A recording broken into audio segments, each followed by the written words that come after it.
years now, I think. I guess I am working in a long-term care home, but starting, I think, next week, I'll be working in a hospital slash LTC in the middle of nowhere, completely remote town. So that's going to be an interesting challenge.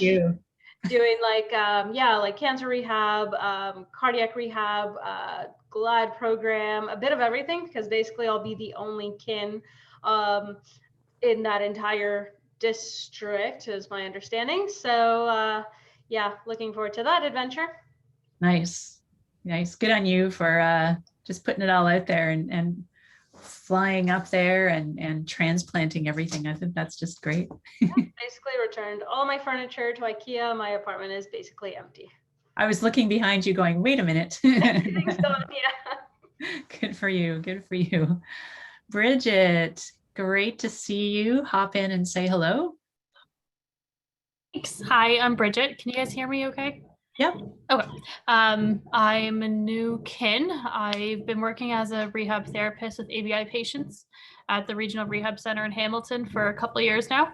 And in a couple of weeks, I'll be starting a new role. I'll still be at the hospital, but I'll also be at vestibular and neurology rehab clinic starting as a kin in a couple of weeks. So nice. Congrats. That's great. And was this kind of an internal role that you applied for, or were you kind of recommended for this spot? How did that work? No, it was actually posted in this group. It was from the Connected Kin group. Yeah. Nice. Oh, great. Yeah. Fantastic. Mary Jane, hi. Hi, I'm Mary Jane. I'm an kin. I worked at a private physiotherapy clinic for about 10 years. And I left there a few months ago, and I'm trying to figure out my next plan of action. Awesome. What kind of stuff are you thinking about? Going out on your own, developing something online? Yeah, going out on my own. I haven't figured out my exact kind of ideal client yet that I want to work with. So yeah, I'm just trying to talk to lots of people and come on here and just get different ideas and see, what my next plan is. Nice. Sounds like a good plan. Evan, how are you? Oh, can't hear you. Hear me now? Yep. Perfect. Okay. So yeah, I've been practicing as a kin for over 5 years now. But due to COVID, I switched to doing absence management for Manulife. But I do have a full clinical setup in my house here, and I would love to do like a side gig where I see a couple patients. Nice. Very, very good. Yeah, sounds good. I was just talking with my insurance company today, and they were saying, so we're going to renew your house policy. Are you still seeing clients at home? And I said, actually, no, I'm not. And they said, did you tell your nutrition insurance provider? So make sure that, you tell the college, you tell your kinesiology insurer, and then whatever other options you have on your insurance policy, that it's fully updated to make sure that they know that you're working with clients in their location and in yours, just to be careful about that. Mackenzie, how are you? Do you want to say hello and introduce yourself? Yeah, sure. Is my sound okay? Yep. Okay. So yeah, I'm Mackenzie. I've been an RKIN for only a few months now. A week and a half. Everything kind of finalized in January. Sorry, I shouldn't interrupt. It keeps cutting out. No, that's okay. I always just assume that's because my sound's not working. But yeah, so just a few months now. I was working in long-term care, kind of realized that wasn't for me. Took a sort of a detour. Now I'm more in kind of like adult day programming, but working as a kinesiologist in Brantford, Ontario.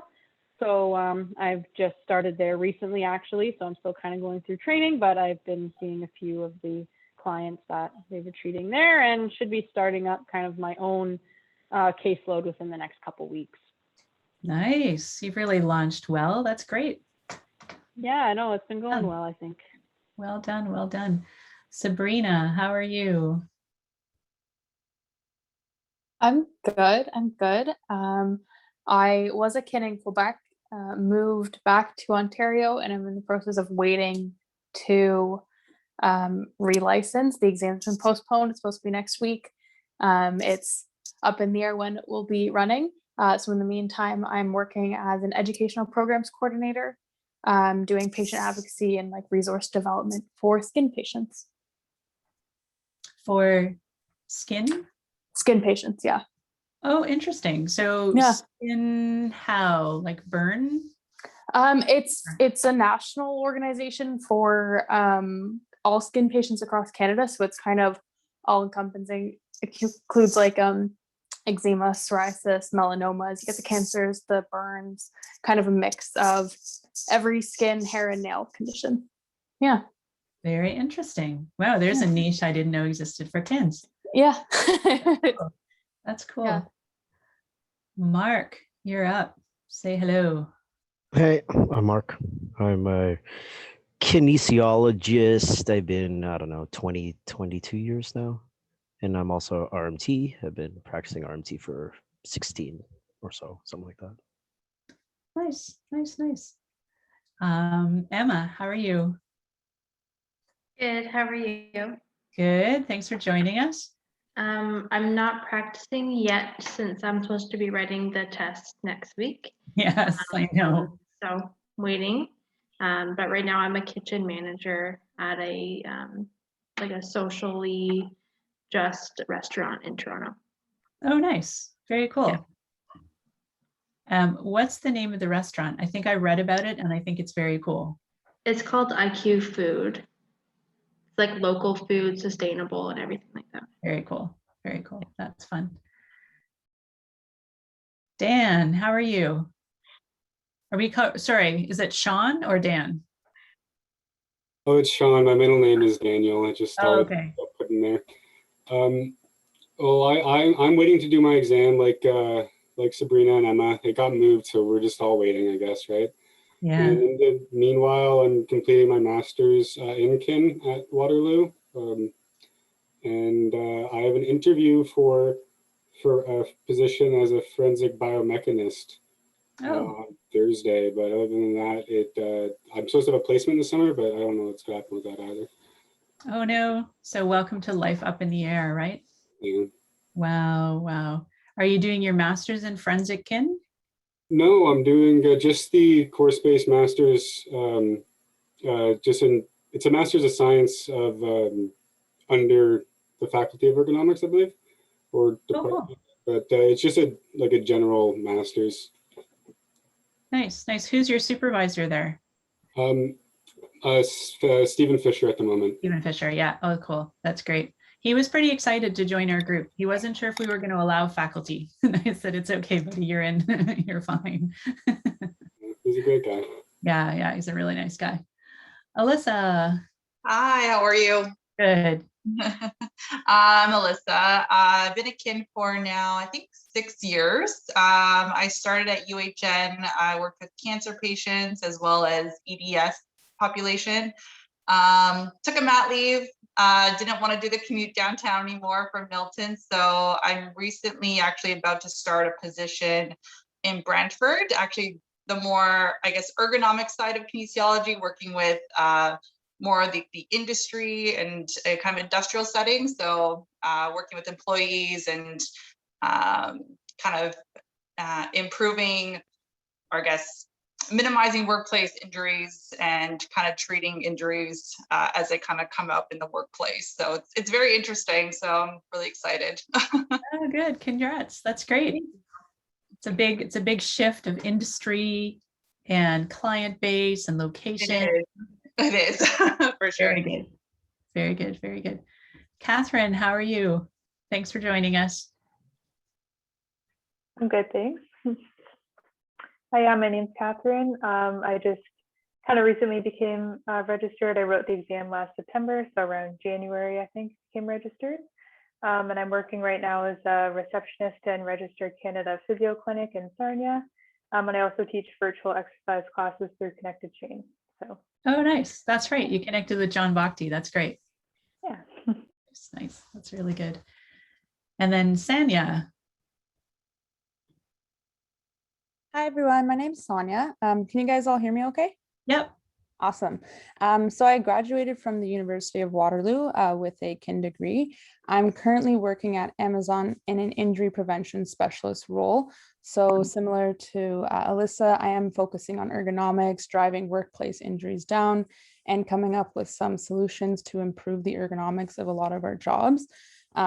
Really liking the role so far. I've been in it about a year. So one of the things I'm working towards is getting my associate ergonomist certification, and just wanted to join this group. I joined last week, I believe, just to kind of see what the industry is like from an RKIN perspective, and as well as ergonomic consulting on the side. Nice. Very good. Yeah, welcome. Thank you. Hey, Taylor. Hello. Hi. Thanks for joining us. I'm trying to figure out how to see everybody. It doesn't want to. Your camera doesn't like us? I guess not. Sorry about that. No, I'm just obviously not. I don't know what I'm doing here. Anyways, hello. That's Happy to be okay. here. Do you want to say a little bit about what kind of work you're doing now? Sure. I have been a registered kin for coming up on 6 years. I have pretty much been working at the same clinic for the entire 6 years. I work at a physiotherapy clinic in Peterborough. I'm the only kin at the clinic, and I guess you could say I have a lot of autonomy at the clinic that I work at. The physiotherapists there, they definitely really trust me, and they really value the kinesiologist. So I work with I do a lot of different things. I see sort of your chronic issues, your acute injuries, working with concussion patients. I do a little bit of sort of work hardening, work conditioning. I've gone into businesses and patients' homes and done ergonomic assessments. I do some pre-employment functional capacity assessments for the school board and the city of Peterborough. Yeah, I do a lot of different things there. I've taken a number of Angela's courses in the last, I guess, year, just to kind of bring up my assessment skills a little bit. And I think the biggest challenge that I have in the clinic that I'm at is gaining, I don't know, I guess the support from my physiotherapist to take on sort of more the assessment role myself. So a lot of the times when I'm seeing like my patients, not necessarily my functional assessments or pre-employment testing and things like that, but usually the patients will see the physios first and then come to see me.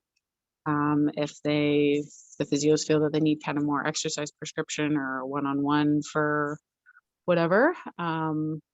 So still kind of having those discussions and a little bit of a battle, I guess, in that sense.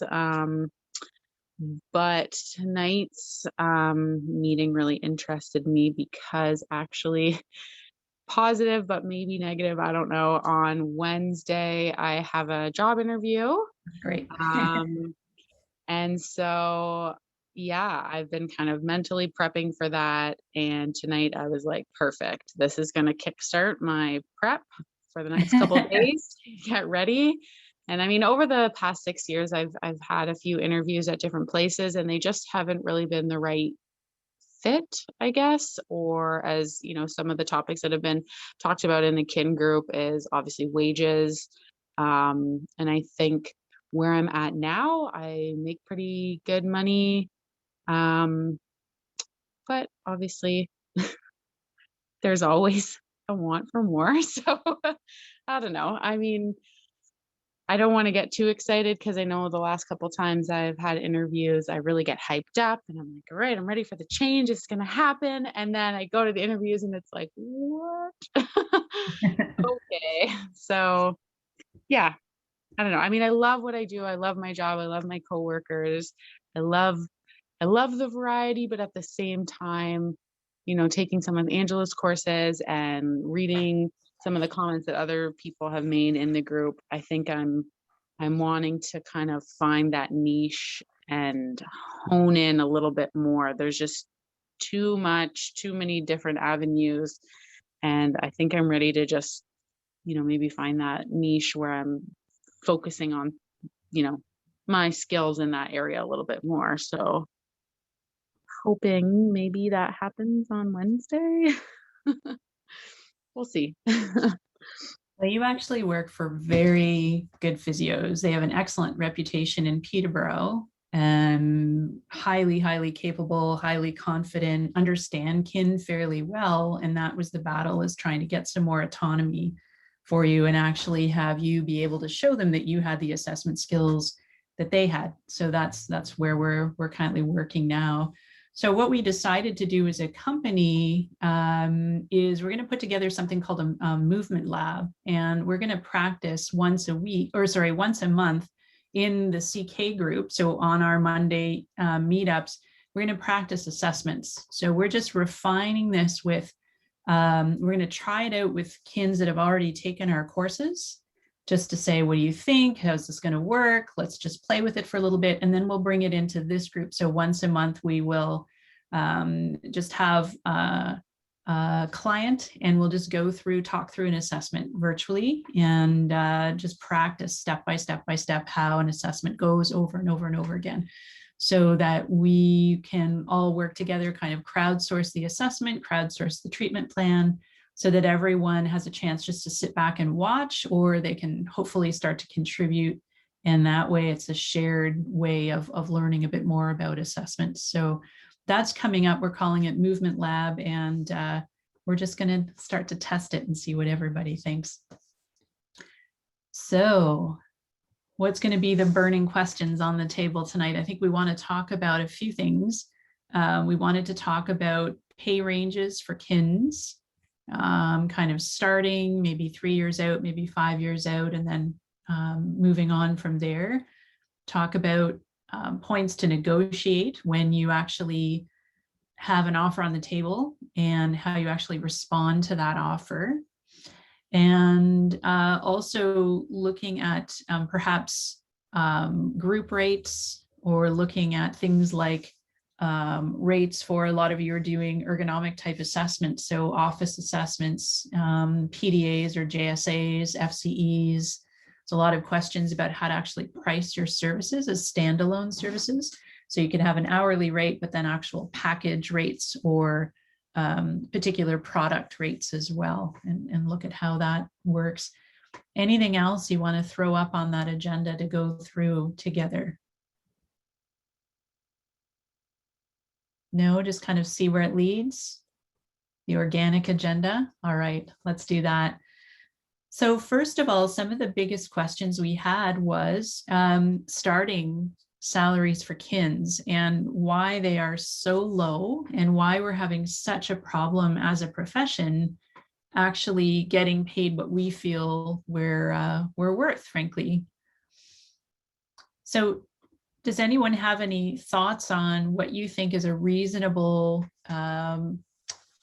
billable rate, let's say, for a kin right out of the gate? So you just wrote your exam, your RKIN ink hasn't yet dried, you're going to your first job interview, and they mention an hourly rate. What do you think is starting to come out now that you're seeing in terms of the first pass for hourly rates? Anyone want to share what they've experienced so far? So I know when I started, I think I was making $18 an hour. And I want to say some of the job postings out there are that, or even less. I've seen a few now, I want to say, that have like they might even say like 1 to 3 years experience, and they're like a little over $20 an hour. Not that I agree with that, but yeah. Yeah, so somewhere in the $18 to $20 an hour range to start. And then what kind of benefits might that include? So that might be your hourly rate, but what might you expect in terms of what other things your employer could offer? I think it really depends on, I think, where you start. I feel like I was very lucky to start in a hospital setting, and that was like about 6 years ago. And I know I had I had an amazing supervisor, mentor, and he was a kinesiologist as well. And he really fought for, me being a full-time kin, really fought for my hourly wage to be above 25 an hour. With benefits as well. And I think I feel like that's where it should be. I feel like, kin should be starting in that range. And, I've been very discouraged even looking for a job after being at a hospital. It's very discouraging to see the 18 to 20. And I obviously, like I said, I have declined a few of those positions. And I feel like, yeah, kin should be starting in that, even right out the gate about, that 23 to 25 range. I feel like that's where kin should be. So in that hospital environment, Alyssa, were you a unionized employee, and that rate was a set rate, or it was something that you could negotiate? So I was not unionized. Every year it was negotiable, but I also got, based on performance reviews, as well as just a basic kind of your raise every year. I did get increases every year. So for about 5 years, I got increases, and, I got to the point where I was really, really happy. And, as I got more experience, then, my wage reflected that. So coming out of that was really tough because, getting back into the job world, you're seeing these wages that are, very, very low. And, I felt like my background and my expertise, I felt like I deserved a minimum amount. So it was very tough for a few months. It's tough when you get offer after offer that's on the low side, and you do, turn them down repeatedly. Yeah, exactly. So when you are negotiating, or when you're presented with an offer, are you generally getting something that's verbal, or are you getting an actual contract put in front of you? What is everyone seeing with their opportunities so far? I've seen mostly emails back from the couple I've applied to. I find it's mostly through emails or through phone calls, or during the interview they might mention something if it's a longer kind of interview. Not usually in a contract. So although this new position that I'll be starting soon, I was given everything under contract. But great. So my suggestion, to hear your opinions here, would be, if you receive a verbal offer, to buy yourself some thinking time, you can ask for the offer to be sent to you in writing. So have it sent to you by email so that you can consider it. And so you don't have to respond to them right away and in your interview. And you don't have to make any remarks by phone. You don't have to say anything when you're in a Zoom interview. You can say, could you that offer, and I'd like to take a read through it, and ask to, or tell them you'll respond within the day so that they know that you're going to be reviewing it, getting back to them. I think one of the biggest things we often feel is that you'll get pushed into someone because you get pushed into something because in the next hour they've got another candidate that they're going to be interviewing. But once an offer is on the table, I'd like to think that offer needs some consideration time. And it's almost like putting in an offer on a house. You have to see that offer process through before they can hand an offer to another candidate. So that's why I think in that stage, you can put yourself in a position of power to say, could you put that in writing, please? I'd like a day to consider so that I can get back to you with my counter offer, with my suggestions contract, with my feed, something like that, so that they know that that's just their offer and that's not anything that you will be accepting out of the gate, to come back and negotiate that a bit further. Has anyone had any experiences with an offer where there's some pressure to accept it on the spot? No. Yeah, there's some yeses.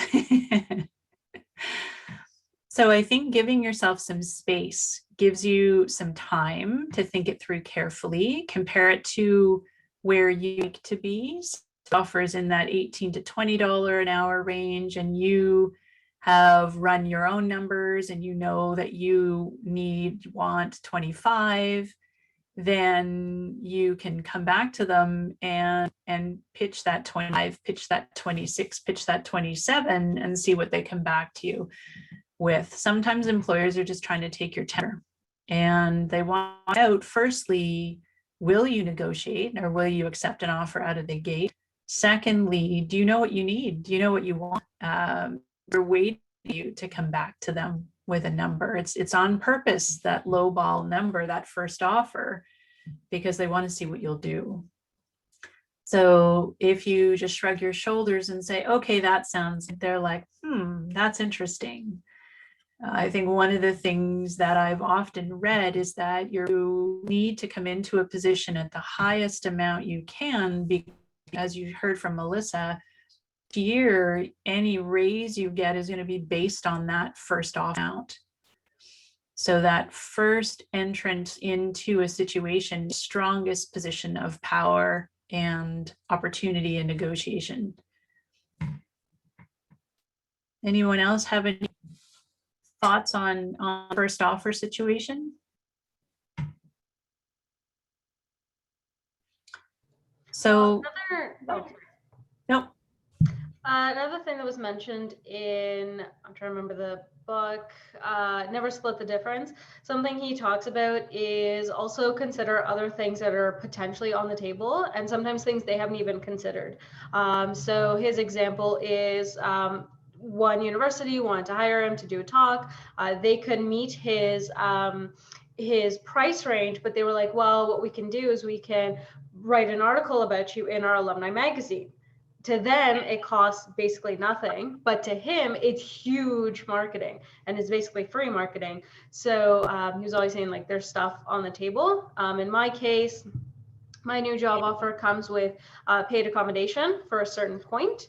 And I basically got them to negotiate to be able to have that free accommodation for longer, because they said they couldn't budge on the salary, but there was wiggle room in the accommodation. Well done. Well done. So that's great. So if you're looking to move, that location financing is really helpful. So they might help to pay for moving expenses. They may help to pay for from 1 to 6 months of accommodation. And that's super helpful, really, really helpful. And they may offer a bonus if moving to a northern location. So if it's moving to a market that's generally difficult to satisfy, then Christiane was in a position of absolute power. Where is my wiggle room?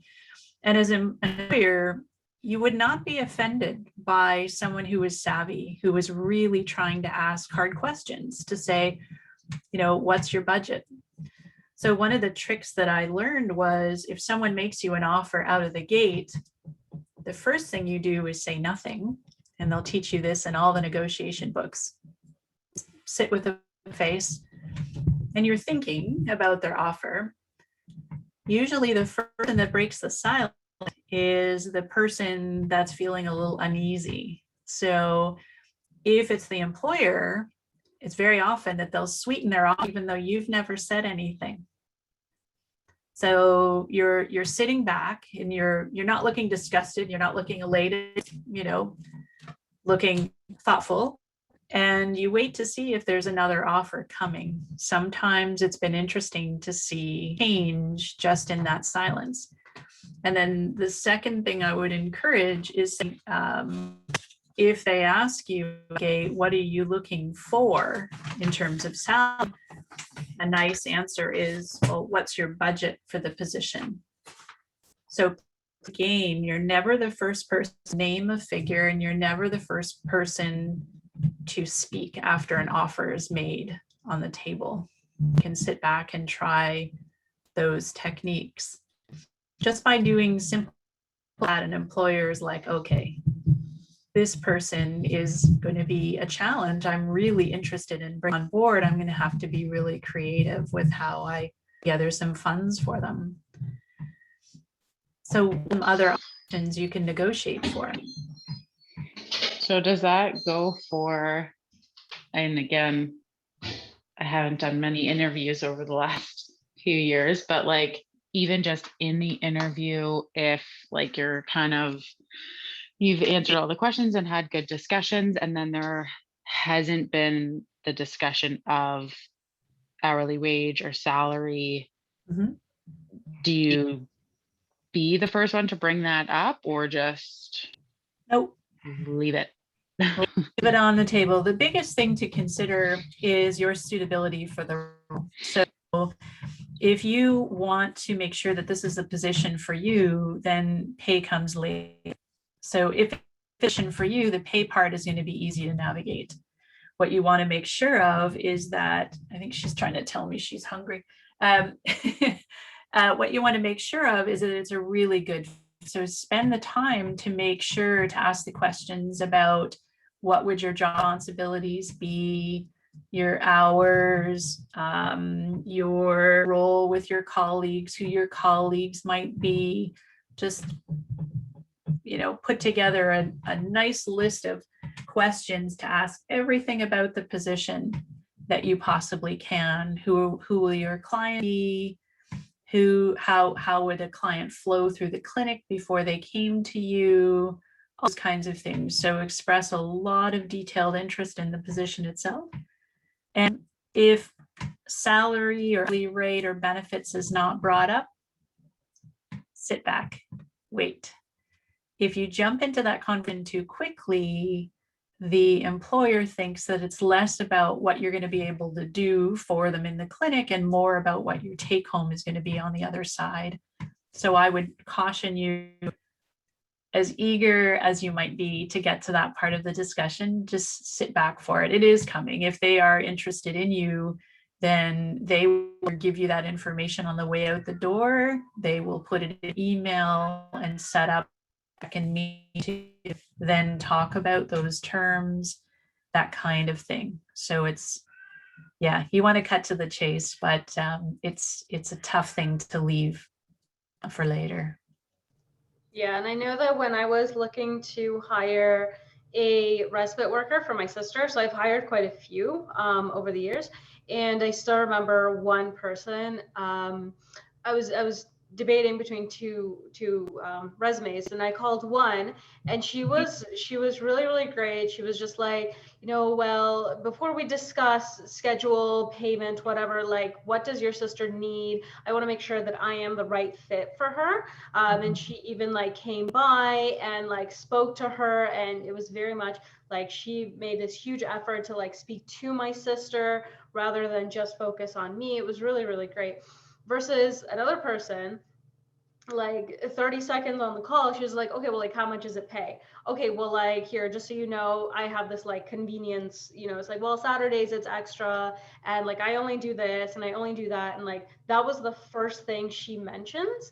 So yeah, it definitely does leave kind of like a bitter taste in your mouth, because I just saw the comparison between the two.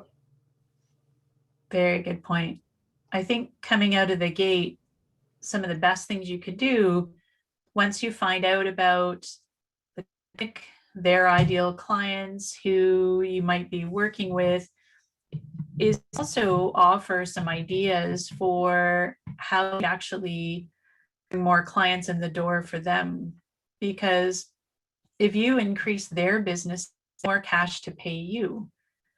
So if you're thoughtfully thinking, okay, so here's the list of services, here are all their providers that work with them, and you're understanding where they're from, then other things you might be able to think would be, well, what if you offered weekly webinars to their clientele to teach them more about looking after themselves? What if you offered to put together a special class to look after a certain part of their population each week? So you can say, look, this is really exciting to me, and here are some things that we may be able to talk about down the road that I could offer.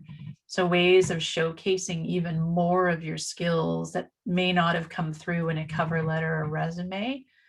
And then you've put all these ideas into their head. They're thinking, wow, look at all the revenue streams I didn't think about.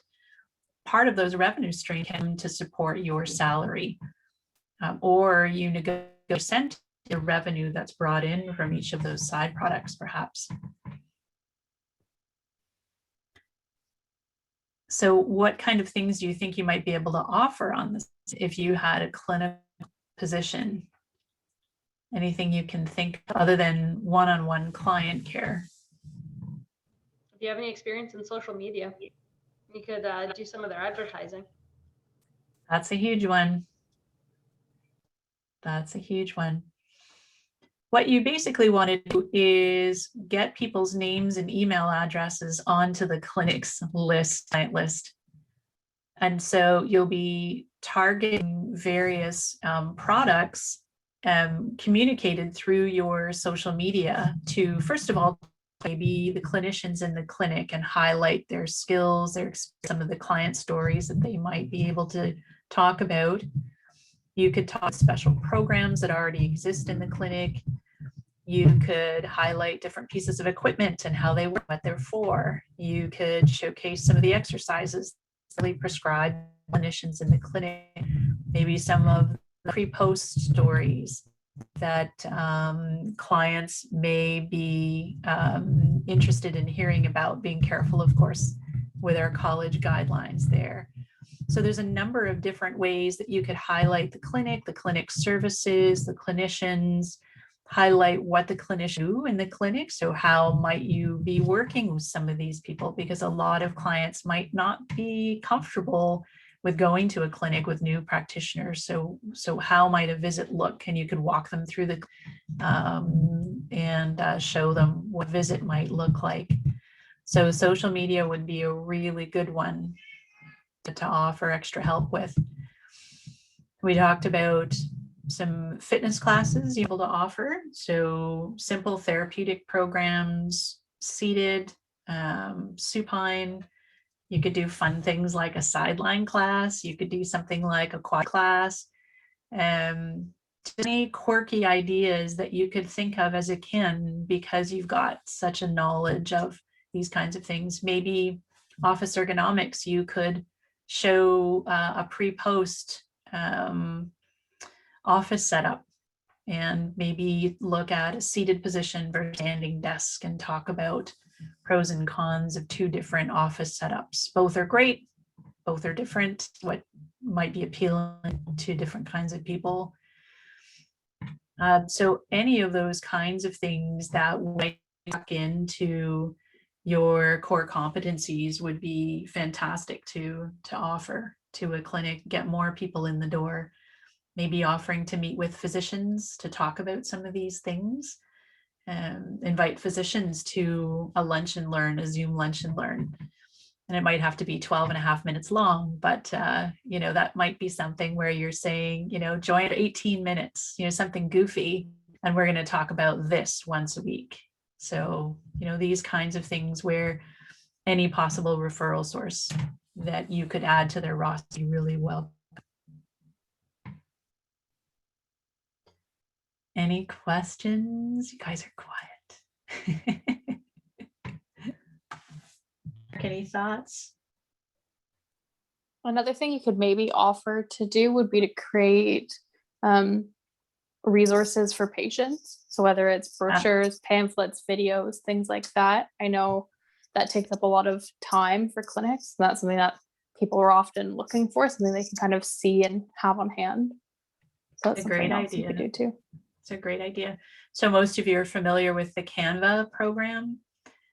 going into Canva and setting up a free account and checklists and cheat sheets and journals and, you know, all those kinds of things. And maybe you come out with one.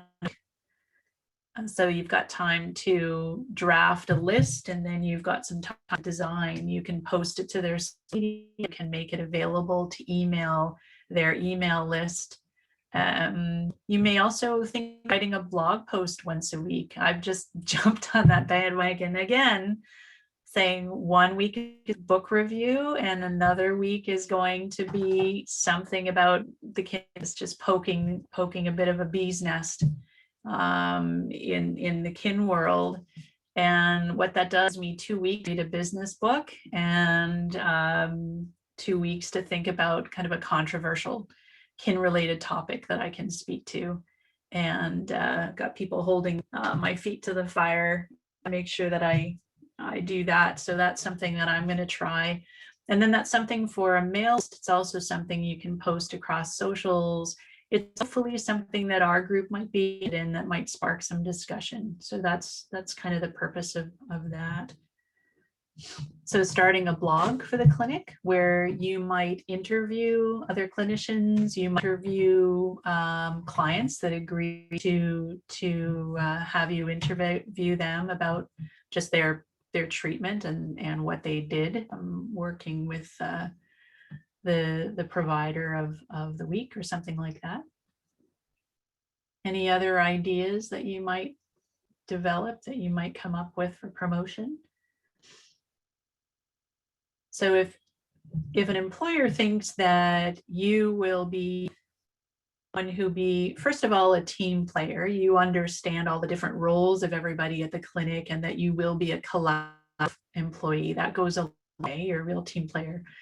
And then you can actually help to build all of their practices as well as build your own, and then promote the clinic to markets that they may not be currently in, would be helpful.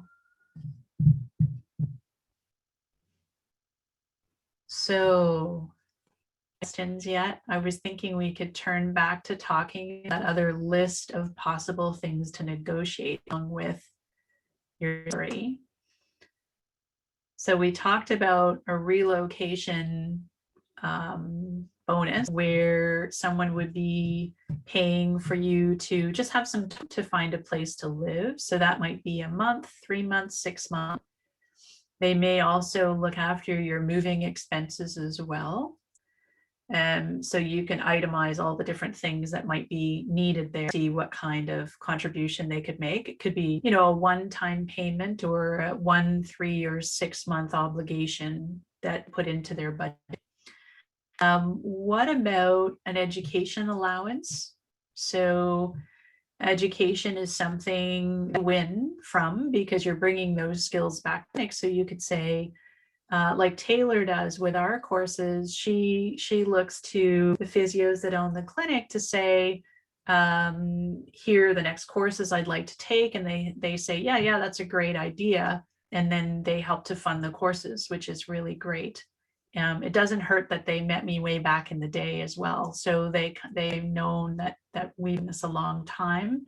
And it's been also helpful that you know what I'm about too. So education is another good one. You might even get them to commute to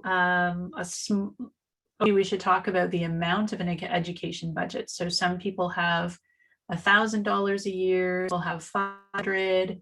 Some people negotiate for a business book every month. So there's a wish list, might be Amazon. And so they give you $50 a month and you buy a new business book or a new clinical practice book. So it could be something, you know, that's simple, or they could say monthly, we'll provide as much. And so you might have a bit of an outline. These are the courses take, these are webinars, these are some of the books, and helping with building this education. Here's how I think we could use that here in the clinic. So having a plan to build the clinical practice is always going to be a way to sell that for sure. What else might you be able to do in that benefits? You can do vacation time as well. Depends on your job. I signed a contract for an independent contractor, so I couldn't really negotiate in there because it was kind of up to me when my hours were worked. But I made sure that it was written and I could kind of work them in different ways where I could kind of have a week off and still kind of reallocate those hours through other weeks. Whereas I have like a cap. Yeah. Especially if you need to take some vacation time. So I needed to make sure I would be allowed to take the time that I needed. And then obviously like pay as well can be negotiated too. So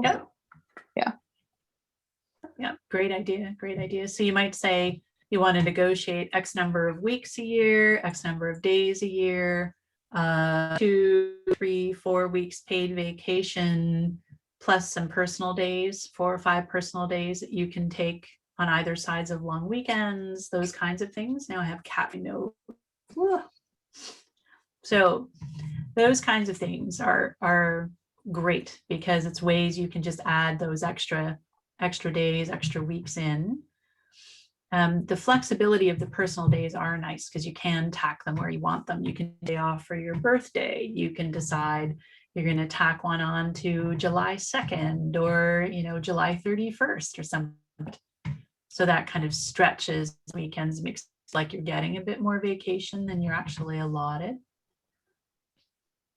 The other thing I've seen done is gym tracks will actually help you with running shoes or do an allowance to Sport Check or Lululemon or Lole or the athletic gear providers. So that could be something to chat about. If they don't have a uniform, maybe they could help you some of the gear you wear in the clinic. What else can we think? There's always extended healthcare benefits. They could set up a plan for you or to their existing plan. And that is negotiable as well because that healthcare allowance that you get may not be standard for every employee. So sometimes you have the pick list of healthcare professionals and they say you've got $1,000 a year and you can allocate it however you like in that list. Maybe you ask for $1,500, $1,200, $1,400, or you see if they can add providers, if they have some flexibility with the insurer and therapist that you like to see, then you can make sure that that gets added to the list or defined in that list for you. Any other thoughts on benefits providers at all? And I think now because of COVID, there's like more flexibility with like being remote. And that before, like if you could do like maybe 2 days in the office and then 3 at home and then switch or something like that. Depending on where you are. Mm-hmm. Sure. Yeah, good idea.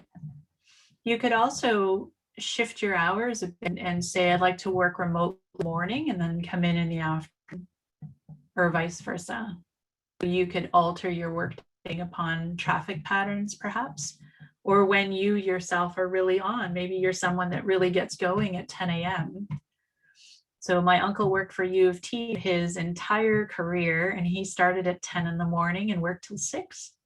Why? He didn't want to get up at 9 in the morning. So he got 9, he was out the door at 9:30, hopped on the subway right at U of T, and he was in his office for 10 to 10 every day. So don't you work like normal hours? He's like, these are normal hours. You got backward working at 6 a.m. what's your problem? So you could do that, negotiating hours. Yeah, that would be great. I know at one point I was working in a clinic, and I think it was two like afternoons per week. They would actually pay me or keep me on the schedule, and I would actually go and advertise to different doctors and to try and get referrals. So that could be another way that you can kind of flex your schedule too. Yeah, we did that with our team. We decided one year we were going to go and visit physicians. And so the consultants were working with clients for much of the day. And then I said, I've got some money for the three of you. And so let's see if we can put together this project where we sit family physicians in specialties, rheumatology, rheumatology, physiatry. We picked an orthopedic, pulmonologist was the other one. So we picked a number of specialties and went to visit them. So we visited 75 family physician specialists, no referrals. Like, our patients can't afford you, sorry. So this was probably about 10 years ago.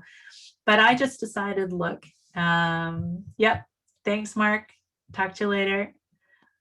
So something else that you might want to work on is if you would be willing to go out and hit the street and do some marketing, physician meetups and physician presentations, test it with the existing client or the existing clinicians in the clinic, monkey with it, and then send it out into the world. And the doctors have lunch and learns scheduled all the time. I think all the doctors that work in many group practices. So all you need to do is knock on the door. I've got this done for you presentation that I would like to present, and here's all the fancy downloads that I've developed for you to take away, and I'd like to speak. And they're more than willing to. One of my friends is a pulmonologist at Humber River Hospital, and he's like, we're all asking for people to come in because a requirement that has to be filled. So you can poke around in the hospitals and the group practices and ask if they have grand rounds or if they have lunch and learns that you might contribute to. And be friends with the receptionists, because they're the ones that really like are the gatekeepers. Because I know, like, for certain doctors, like, it's not even the doctor that makes the referral. The doctor will be like, hey, like, go see a physio, but then the receptionist will be like, oh, hey, like, check out this one that's around the corner or whatever. So they're sometimes the one making the recommendation. Yeah. So that's where the platforms like HealthCater and Lumino Health come in handy. You should consider getting your names on platforms like Lumino Health, which is run by Sun Life. Matt DeFaria is going to come talk to us next week for an hour about Lumino Health, but also how to navigate extended benefits plans employers, because that's what we do, is they try and sell Sun Life to employers, so employers will purchase health benefits plans. So he's going to talk about that. And then the other platform is is Health Locator, run by my Sun team, Joanne and Laura. And they were in that position. They were in 3 car accidents or 2 accidents and a motorcycle accident, very, very close together. And they could not find practitioners to help them. Physicians in the hospitals didn't know, the nurses they were working with didn't know. And they said, how come we can't find the clinicians that we need? So they developed a platform whereby you can just select, like in the Lumino Health platform, psychologists, massage therapists, pelvic health specialists, and list everyone in a particular area. And then you can start interviewing the practitioner. I encourage you to get listed on those 2 platforms. Health Locator is free because they're in the very early stages. Lumino Health has a little cash behind it with Sun Life. They have 125,000 practitioners already on that platform. KINs are brand new. So I negotiated with them pretty hard. Say, if you want KINs on that platform, you need to go to the OKA, the CKA, the other provincial associations, and thank you. And get on those platforms, convince those associations to ties these to the clinicians. So look to those platforms as ways of your name out there. Any other questions about salary, pay rate? So we were talking about session rates versus salaried rates. So very different things. So could be an employee, full-time or part-time, and consultant is not an employee. A consultant. So as a consultant, you can work for multiple employers or different groups. And if you're a part-time employee, you can also work as a consultant. If you're a full-time employee, you can also work as a consultant. Your contract may dictate otherwise. Negotiation. You could say, your offer is not what I had expected. You'd made your pitch. They came back firmly, maybe up a little bit, but still not where you expected. You would like the ability to develop your own products and services and work for other employers in order to help to bring you up to where you need it to be. So they can't ask for exclusive unless they're paying you everything you want. And you sweeten the deal and they say, yeah, sure, that's fine. See you later, Christiane.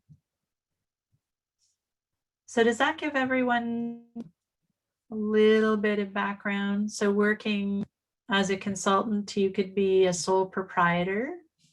You could be in a partnership with someone else, and you can incorporate yourself. Off the bat, incorporating yourself, your company, you generally look at income of $100,000 or more. Corporation is expensive, and filing your taxes every year is expensive. You're filing on behalf of the company and yourself as an individual because the company is a separate entity, legal entity than you. A sole proprietor is one tax return. You are your business. So your tax higher rate, 33%. As a proprietor, incorporate 14%, I believe, in Ontario. Big difference. However, you need to make sure that what you're not paying in taxes, you're not paying to bill your tax. So you have to look at the pros and cons of each one there. Once for $100,000, you've got some options. Until that point, probably staying independent as a sole proprietor would be the best option for you. So we talk a lot about opening a bank account for your company, a checking account and a savings account. And you put money away so that people are paying into your checking account. Your income goes into the checking account. You're taking HST if you're billing over $30,000 a year. The HST goes in another savings account. You don't touch it. It's not yours. You're paying it back to the government once a year or quarterly, depending upon how much HST is accumulating.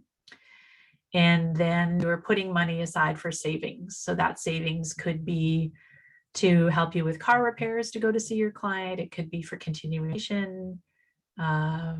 It's a little bit of a reserve fund that you're putting aside for your company. And then you're also putting a little bit in your own bank account so that you're paying yourself as well from those companies. So treat it as a separate entity, even though it's yourself that's writing the invoices for your clients. If you treat it as a separate entity, it's easier to wrap your head around separating you from your client work. What are we doing? You guys are a bit quiet. Am I blowing past questions and just way too much? I have a quick question. Sorry to interrupt. Not at all. Just regarding the consultant piece, my question is, how do you kind of set your rate? Is this based on hourly, or like, for example, with my experience being in ergonomics, would you like recommend to set this as a like per PDA you complete or per ergonomic assessment you complete? And where do you find, I guess, like the research or the resources to set the rate as closely to what the industry is charging? I hope that makes sense. Definitely does. So there's, hey, Rebecca is here, my co-admin, yay. So when you're looking at setting a product rate, hey, Rebecca, when you're setting a product rate, you would set out, and do this for your clinical kin business as well as for your safety ergonomics business as well. Set out all the different services you can provide.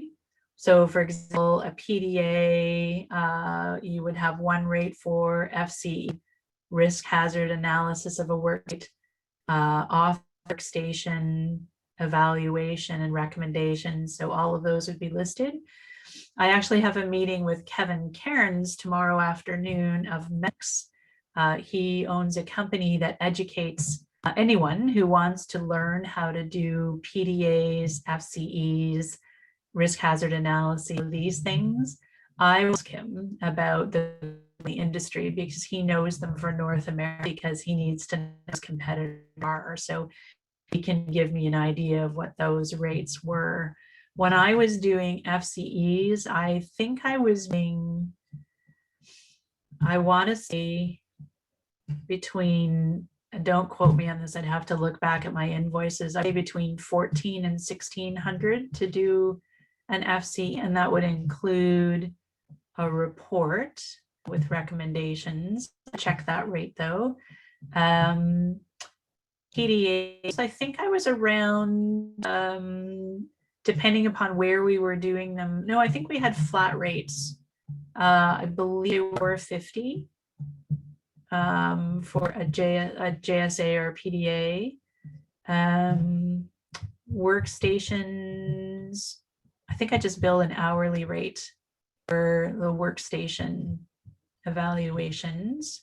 I think I took about 90 minutes to do a workstation evaluation, adjustments, and leave recommendations with an employee. So I will confirm those rates and I'll post them in the group tomorrow. We have an idea because someone else today asked about bulk rates for those things. Ergonomics, you can make some good money. Ergonomics, you can work for all kinds of years to put together physical demands analyses for all of the positions in their works, because they do need to have them done according to occupational health and safety standards. So you could work for, I've done them for Canada Post or auto manufacturers. I've done them for hospitals. So, and the other thing is, those need to be dated regularly. So if you think, oh, everyone's already done the hospitals, they've already done Canada Post, they've already done Purolator Courier, they've already done Walmart and Costco and Amazon, go and ask, would you like them updated the last time you had them reviewed? Pretty nice. So those are some options there. How is that, Sonia? Did that answer some of your questions? Okay. That was definitely very insightful. Thank you so much. Yeah, you're welcome. You're welcome. So then you have to just figure out how to talk about them, how to mark. That's another whole kettle of fish we can talk about. Maybe I think we'll get Kevin on to do a Monday meetup. I think he's got 4 kids at home, so that gets a little dicey around bedtime. We'll see. I think they're getting older now, so he may be able to pop and talk about all of those things. I worked with the CKA for 2 years to do, we did an FCE committee where we were reviewing FCEs across Canada. We were looking at how comprehensive they were and what everyone across Canada was basically charging for them, independent as well as the CBIs, the life marks, and those companies. So that was interesting, but that was quite some time ago. So we'd have to look and see what they might have as. She puts food in her mouth. How are you? You don't have to say anything because I know you're chewing. That's all right. I wanted to say hi. Thank you for joining us. Hi, I'm just multitasking. That's okay. But I'm glad Well you're done. still going. I was like, oh, I really wanted to listen to this, but just didn't work out time-wise for me. But that's okay. That's okay. I know how that goes. So any other questions before we wrap up? I have one more question about the wages. What would you say would be like a standard billable wage for both? Is like 25 like what we're aiming for new grads, or 30? What would you say would be the or if you have a couple years experience, like what would be the difference between, say, 3 years experience and whatever your field is versus new grad wise? Right, we didn't get there. So rates for physios look to be about 45 to 55. Where I would like to see kins, because we're kind of cementing our clinical economic skills post-grad. Those are things that are not taught to us clearly enough, in my opinion, in our undergrads and sometimes even in our master's degrees. I was suggesting 35 to 45. So starting at 35 to be an opening rate. That's not going to happen tonight. I'm not flying with unicorns here thinking that, where's her head at today. I'm saying if you go in and you're pitched at 25, you're pitched at 22.50, that you could come back to say the recommendation in our industry is this. So you don't have to, you can fall back on our collective to say that the recommendation from our industry is a 35 an hour starting wage, starting rate. And then don't say a word. And if you see jaws hitting the floor, or oh my gosh, that's outrageous, and they'll see what they do. Maybe they come in at 30, maybe they come in at 29, maybe they come in at 32. Maybe they say, okay, here's what we can do for you now, but let's take another look at this in 6 months. And then you say, okay, let's put that in writing. Let me think about it. What kind of metrics would we have to have in place for us to get to where I want to be? And then you start saying, here are the other things that I can do to help bring in that extra money so that you can pay me at the level where I'd like to be. So it's a conversation, and from being on both sides of the fence, I would never be upset if I had someone who was very clear, not afraid to step up to say, here's what I want. I'd say, oh, thank gosh, this makes the conversation easier to have. And I am definitely not going to say to someone, I am so not interested in this. I actually had the nerve to object to my opening offer. No, I'd be like, this person's really interesting because they know what they want and they're prepared to go after it. All of a sudden, my respect for you goes up and I'm like, not really interested in this person. I wonder how they'll do in front of citizens or, on social media trying to go after our ideal client for me. I know they're going to show up. So it may be higher than where you're comfortable, but that's really where I think the OTAs and the PTAs, not regulated, 18 months to 2 years of education, very specific education, but less education than KINs. They may be starting in that 25 range. Let's put some pressure on the industry to move the needle. And it starts with every one of us feeling safe enough to walk away from the offers that just don't measure up. There'll be more offers, I promise. And if no one is accepting those lower paying jobs and they regulated healthcare professional who's an expert in economics, health and safety, clinical skills, they'll pay. May take them some time to realize it, but they'll pay for it. Any other thoughts or questions? Did we miss anything on our kind of fly through agenda there? Nothing yet. If you have any questions, please drop them in the group. Like me, I was like, I don't know what to pitch this client. He's going to work with 3 kids. Holy smoke, what do I say? And I've got minutes to get back to him. And I'm able to crowdsource what I should do. I was really grateful for that. So he actually handed over all the funds and said, all right, we're going to start April 20th with my 3 kids. And I said, you got it. He's going to have a chauffeur bring them to a park close by me that I can walk in 5 minutes. It's my reality, which is okay.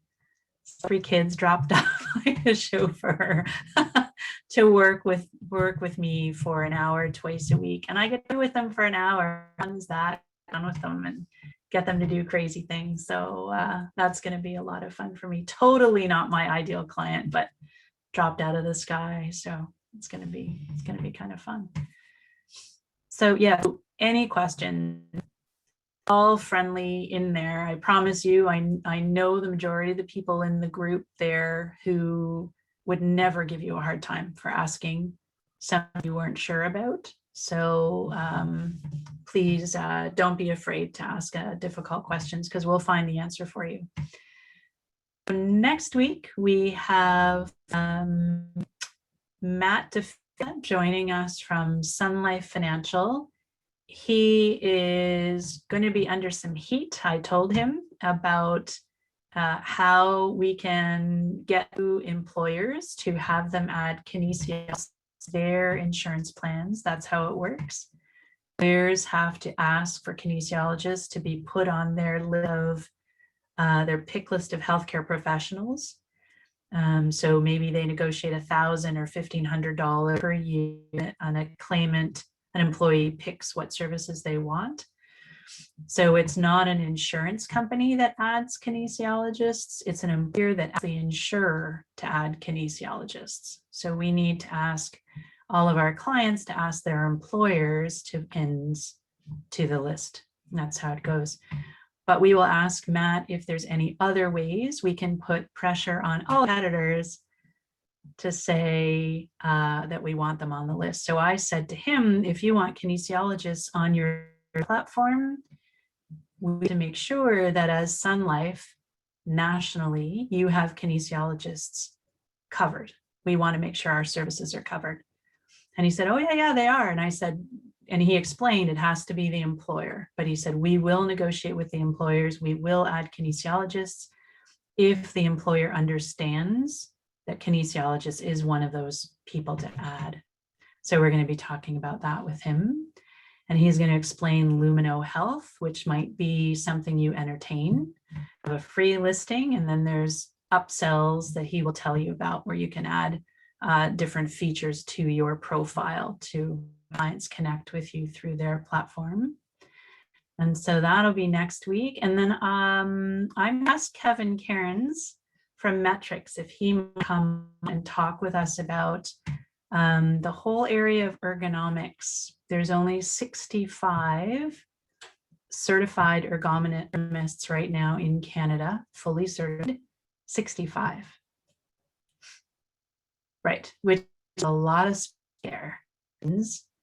You do not have to be certified as an ergonomist to do work in ergonomics in Canada. It's not a regulated group at the moment, which gives us the ability to call ourselves ergonomists, even though we're not part of any particular group. That's what the group wants, but that's the legislation, the current position in Canada at the moment. So you can call yourself an ergonomist, an RK, and your title would be ergonomist if you like.